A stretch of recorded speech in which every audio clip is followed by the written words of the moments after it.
friends, welcome to my channel Messy Mom of Twins. मेरा नाम Sunita and this is my third video. I hope आपने मेरी पहली 2 videos देखी हो जो कि हॉस्पिटल बैग फॉर बेबीज़ के लिए है कि आपको क्या क्या आइटम बेबीज़ के लिए रखना चाहिए, क्या क्या की ज़रूरत नहीं है. Please watch those videos, please like it, please share it and please subscribe the channel also. So today I will be speaking about the hospital bag for mommy. क्या एज ए मॉमी आपको क्या क्या रखना चाहिए अपने लिए जो आपको काम आ सकता है हॉस्पिटल के लिए. सबसे पहले, जैसे कि मैंने अपनी पहली वीडियो में बोला था, सबसे पहले आपको एक चेकलिस्ट लेनी पड़ेगी. जैसे कि आप जौन सा भी कोई जो भी आप प्लान कर रहे हैं जिस हॉस्पिटल के लिए या जिस हॉस्पिटल में आपने बुकिंग कराई है या जहाँ आपका गाइनी ने प्रेफरेंस दी है आपको, उस हॉस्पिटल में अगर आप श्योर हैं तो वहाँ से आप चेकलिस्ट ले सकते हैं कि क्या क्या आइटम्स आपको अपने लिए एज अ मॉमी लेके आना पड़ेगा एट टाइम ऑफ एडमिशन. जैसे कि उसके साथ में वो आपको एक लिस्ट वो भी देंगे जो आपके बेबी के लिए लाना पड़ेगा. सो वो लिस्ट आप हैंडी रख सकते हैं अपने फ़ोन पे एंड उसके साथ साथ आप बाकी चीज़ें भी ऐड ऑन कर सकते हैं क्योंकि आपकी फैमिली, आपकी फ्रेंड्स वगैरह भी आपको बीच में एडवाइस करते हैं कि ये लेके जा सकते हो या ये लेके जा सकते हो. सो इफ़ यू थिंक कि वो आपको रिक्वायरमेंट है तो आप वो भी ऐड ऑन कर सकते हो. जो ये लिस्ट मैं आपको शेयर कर रही हूँ वो लिस्ट मेरे को ज़रूरत जो पड़ी, इसके अलावा मुझे कुछ और ज़रूरत नहीं पड़ी, वो मैं आपके साथ शेयर कर रही हूँ ताकि कहीं ना कहीं आपको बेनिफिशियल हो अपनी लिस्ट बनाने में. सबसे पहले कपड़े. आप जिन कपड़ों में जा रहे हैं उसके अलावा आपको सिर्फ एक और सेट की ज़रूरत पड़ेगी बिकॉज द मोमेंट आप हॉस्पिटल में एडमिट करते हैं, एडमिशन लेते हैं, वो आपको चेंज कर देते हैं अपने हॉस्पिटल गाउन में. सो स्टार्टिंग से लेकर एंड तक आपके हॉस्पिटल गाउन में ही रहोगे बिकॉज कभी डॉक्टर को आपको चेक करना होता है, कभी आपको बेबी को फीड कराना होता है या आपके स्टिचेस चेक करने होते हैं, अगर आपकी नॉर्मल डिलीवरी या आपकी बाकी कोई चीज़ चेक करनी होती है तो उस चीज़ में जो हॉस्पिटल गाउन है वो बहुत कन्वीनियंट होता है. तो उसके लिए आपको अपने कपड़े पहनने की ज़रूरत नहीं है. सिर्फ एक सेट ऑफ क्लोथ जो जिन कपड़ों में आप हॉस्पिटल से डिस्चार्ज होकर बेबी को लेके जाएंगे घर पे, और अगर आपने कुछ प्लान किया हुआ है कि मैं घर में एंट्री करते तो बेबी के साथ में कुछ फोटोग्राफ्स खिंचवाऊँ तो आप डेफिनेटली उस हिसाब से अपने कपड़े रख सकते हैं. क्योंकि आप पैड लगा के यूज़ करते हैं, किसी को अनकन्वीनियंट लगता है कि मैं नीचे कुछ ना पहनूँ. So if you want you can put one lower also जो आपको काफ़ी ढीला हो, काफ़ी कंफर्टेबल हो बिकॉज वॉशरूम वगैरह जाने में आपको कन्वीनियंट होना चाहिए वो, और उसकी इलास्टिक वगैरह टाइट नहीं होना चाहिए. इफ़ पॉसिबल जो थ्रेड होता है बांधने के लिए वो वाला लीजिए. अदरवाइज थोड़ा ऐसा होना चाहिए कि बिल्कुल टाइट ना हो आपको पहनने में. अब अगर हम अंडरगारमेंट्स के बारे में बात करें तो सबसे पहले आता है पैंटीज़. पैंटीज़ की एज सच रिक्वायरमेंट नहीं है बिकॉज आपको हॉस्पिटल बैग मतलब हॉस्पिटल वाले आपको पैड्स भी प्रोवाइड करते हैं एंड डिस्पोजेबल पैंटीज़ भी प्रोवाइड करते हैं. बट मुझे वो बहुत अनकंफर्टेबल लगी बिकॉज वो आपको कन्वीनियंटली थोड़ा सा लूज होता है, वो मुझे पसंद नहीं आया to be very honest.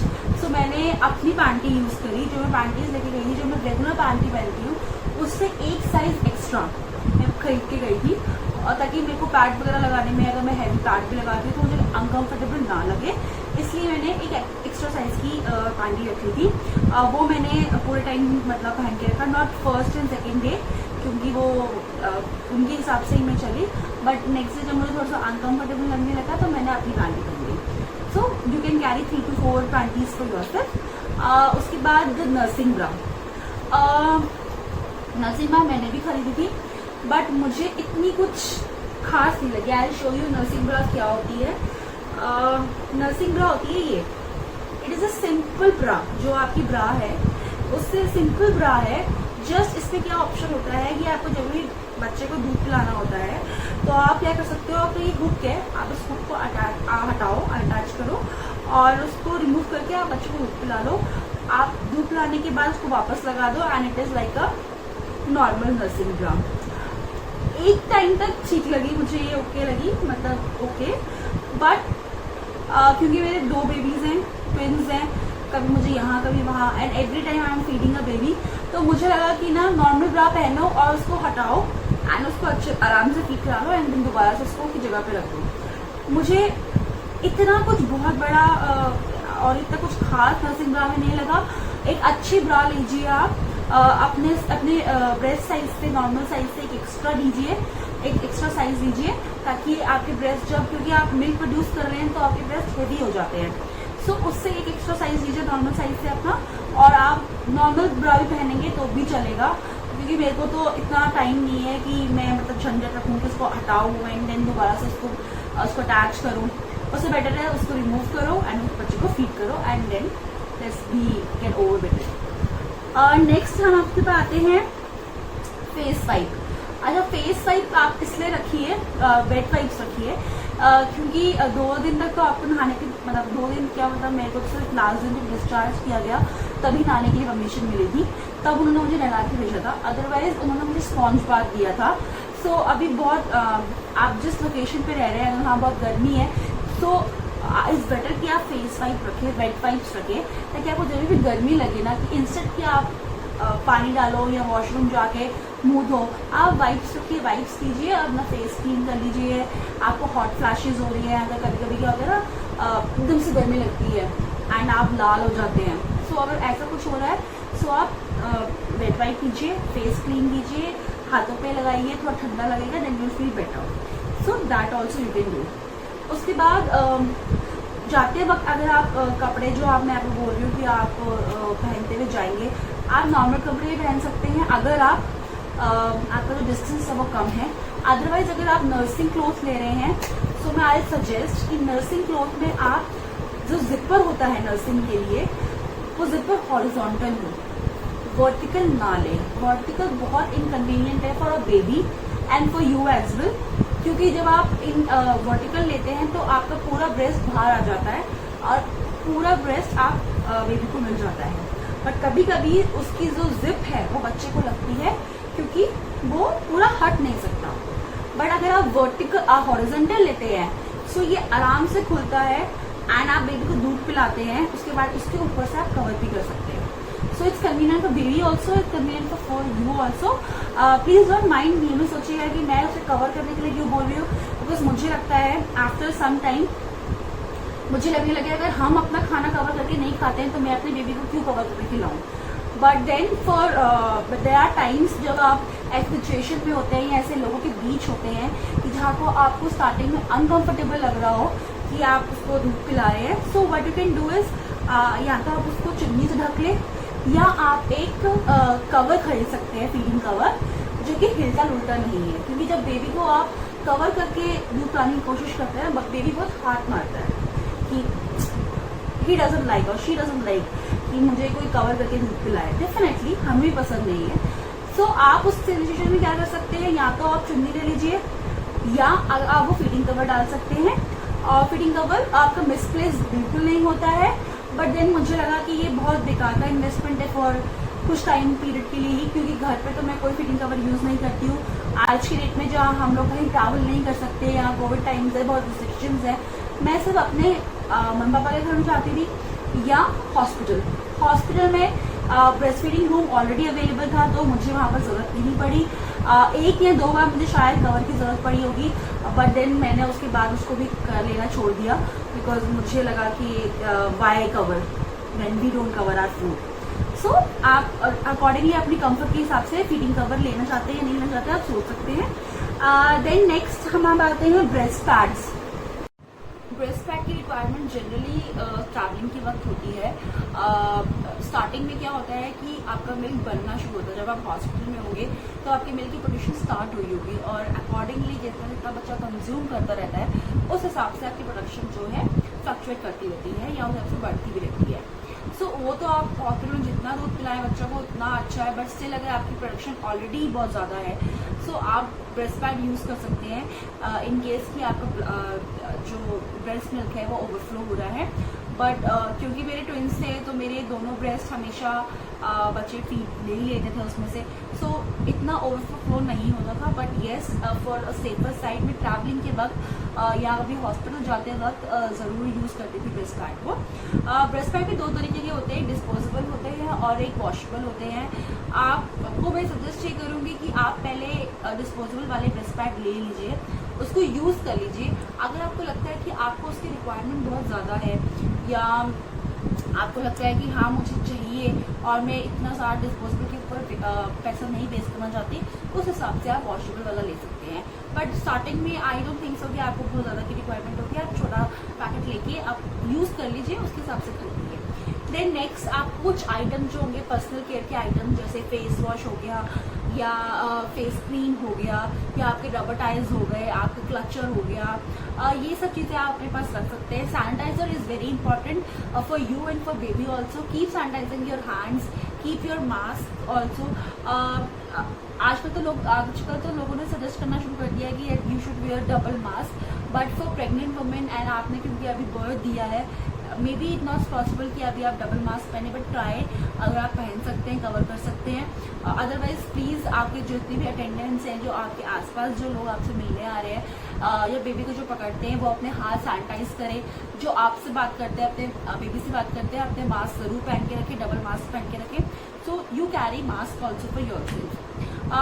Then आपकी जो डेंटल किट होती है, आपका टूथब्रश या टूथपेस्ट है, आपको अगर सोप चाहिए, सोप आपको आई थिंक सबसे लास्ट डे पे जब डिस्चार्ज करने लगे होंगे उस टाइम पे यूज़ होगा। सारे छोटे छोटे आइटम्स जो है ना, आपको जनरली हॉस्पिटल प्रोवाइड करते हैं, इसीलिए मैं आपको बोल रही हूँ आप चेकलिस्ट ज़रूर देखिए या क्या आपको ये आइटम्स प्रोवाइड करेंगे या आपको घर से लेके जाना है। इसके अलावा आप माउथ फ्रेशनर रख सकते हैं, बिकॉज इट्स नॉट पॉसिबल कि आप उठ के जाएँ और बार बार ब्रश करें। सो बेटर कि अगर आपको कभी बुरा लग रहा हो कि मतलब अच्छा नहीं लग रहा हो कि मैं कुछ खा नहीं सकती जब तक मैं ब्रश ना करूँगी, देन आप माउथ फ्रेशनर यूज़ कर सकते हैं just to freshen up your mouth. Then आप उसके अलावा चार्जर, आपका एयरफोन, ये आइटम ज़रूर रखिए ताकि आप कनेक्टेड रहे अपने मोबाइल पे all the time. Then camera अगर आपको लगता है कि सबसे बेस्ट है आपका फ़ोन भी हैंडी है, बट स्टिल अगर आप चाहते हो कि आप उन मोमेंट्स को इनलार्ज करना चाहते हो, तो इट्स बेटर कि आप अपना कैमरा कैरी कर रहे हो जो कि उन मोमेंट्स को कैप्चर कर सके जब आपका बेबी आपके हाथ में आता है या जब बेबी को आप लेके जाते हैं, मतलब ऑल द मोमेंट्स आप कैप्चर कर सकते हैं। उसके अलावा आप अपना बॉटल रखिए साथ में अलग से, क्योंकि आपको प्यास लगेगी and you should be very well hydrated. तो आप पानी कंज्यूम करते रहिए, अपना एक बॉटल अलग से रखिए। और स्नैक्स आप छोटा मोटा लाइट स्नैक्स, आप फ्राइड स्नैक मत ही रखिए अपने लिए भी और अपने अटेंडेंट जो आपके साथ में रह रहे हैं, जो आपको टेक केयर कर रहे हैं, उनके लिए भी। क्योंकि आई डोंट नो आजकल भी हॉस्पिटल में कैंटीन प्रॉपरली ओपन हुई है कि नहीं हुई है, और पेशेंट की कैंटीन है वही खाना प्रोवाइड करती है उनको भी जो आपके साथ में है। So just to lighten up the mood है, अगर बीच में भूख भी लगे तो किसी को बाहर जाने की जरूरत ना पड़े, आपके पास थोड़ा सा आइटम होना चाहिए, not very fried item but light item जो कि आप कंज्यूम कर सकें। उसके अलावा पैड्स आप ना बहुत क्वांटिटी में मत खरीद लीजिएगा, क्योंकि उनकी भी एक्सपायरी डेट होती है। मैंने बहुत सारे पैड्स खरीद लिए थे, बट मैं एक्चुअली सिर्फ 3 से 4 दिन ही मैंने ब्लीड किया, उसके बाद मेरे वो सारे पैड्स जो है ना वेस्ट है कम्प्लीटली। अब मैं वो बांटती फिर रही हूँ बिकॉज वो थोड़े दिनों में एक्सपायर हो जाएंगे। सो पैड जो मैंने यूज़ किया था प्रेगनेंसी जो डिस्चार्ज के वक्त, वो ना हेवी पैड यूज़ होते हैं। So this pad is from Abena. These are the pads, maternity pads होते हैं ये काफ़ी हैवी पैड्स होते हैं और बड़े पैड्स होते हैं। These are very comfortable and very soft.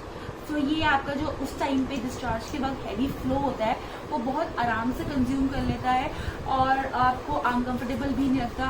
और अगर आप पैंटी भी अगर आपने पहन रखी होगी तो ये टाइटली आपके पास सिक्योरली आप पहन सकते हैं and there will be no leakage. मेरे साथ में नहीं हुआ लीकेज का problem, so I am very happy with this pad. Then next, आप जो स्लिपर्स यूज़ कर रहे हैं, आप जिन चप्पल में या आप जिन शूज़ में आप हॉस्पिटल आए हैं उन्हीं में आप जा सकते हैं। मैं चप्पल में आई थी, चप्पल में ही रही एंड चप्पलों में ही गई। वॉशरूम के लिए भी मैंने वो सेम स्लिपर्स यूज़ किए। तो जो भी आप स्लिपर्स या शूज़ आप लेके जा रहे हैं वो कंफर्टेबल होने चाहिए सबसे बेस्ट। इसके अलावा आप टॉवल्स की आपको ज़रूरत नहीं पड़ेगी, टॉवल्स भी हॉस्पिटल प्रोवाइड करते हैं। Then again you have to check your checklist जो हॉस्पिटल ने आपको दी है। प्लस निपल क्रीम इसलिए इंपॉर्टेंट है क्योंकि बेबी जब आता है तो उसको पता नहीं होता कि वो कैसे लाज करना है। कुछ बेबी बहुत नेचुरल होते हैं, फट से लाज कर लेते हैं एज अ प्रो, बट मुझे ऐसा लगता है कि कभी कभी क्या हमारे निपल्स फटना शुरू हो जाते हैं या क्रैक होना शुरू हो जाते हैं, तो आप निपल क्रीम ज़रूर रखिए।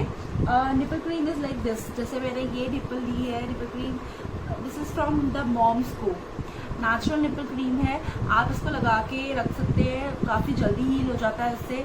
प्लस अगर आप बेबी को फीड कराने लगते हैं, आप इसको रिमूव करके बेबी को फीड कर सकते हैं। बट अगर बेबी इसको कंज्यूम भी कर लेता है या बिना हटाए भी ले भी लेता है, फीड करना स्टार्ट कर देता है, तभी भी कोई प्रॉब्लम वाली बात नहीं है, जस्ट कम्प्लीटली नेचुरल। सो आप रिव्यूज़ पढ़ के अपने हिसाब से कोई भी निपल क्रीम अपने पास रख सकते हैं। Then again there is one feeding pillow. Feeding pillow जो ना हाफ डोनट की तरह होता है, आप उसको अपने पास आप बैठिए कंफर्टेबली एंड उसको ऊपर रखिए एंड देन उसको बेबी को उसके ऊपर लेटाइए एंड देन आप उसको बच्चे को फीड कर सकते हैं। स्टार्टिंग में आई डोंट नो, आप पिलो भी यूज़ कर सकते हैं, नॉर्मली मैंने पिलोज यूज़ किए थे, बट मैंने फीडिंग पिलो भी यूज़ करके देखा है एंड इट्स वेरी कंफर्टेबल। जो स्टार्टिंग में जिनको पेन होता है, बैक पेन की अगर पहले से ही आपको इशू रहा है, सो बैक पेन का ना सबसे बेस्ट रिलीवर है कि आपको फीड कराते हो बेबी को कोई बैक पेन नहीं होगा। तो अगर आप वो ट्राई करना चाहते हैं तो रख सकते हैं, अदरवाइज आप घर में हॉस्पिटल से डिस्चार्ज होने के बाद घर में भी यूज़ कर सकते हैं। I think I have covered everything, but still if you have any doubts, any questions, please do let me know. Please watch my first and second video on hospital bag of twins for babies. आपके जो भी comments हैं, अगर आपको कुछ भी reviews देना चाहते हैं, please do let us know and please like the video, please share it and please subscribe the channel also. Thank you very much for watching.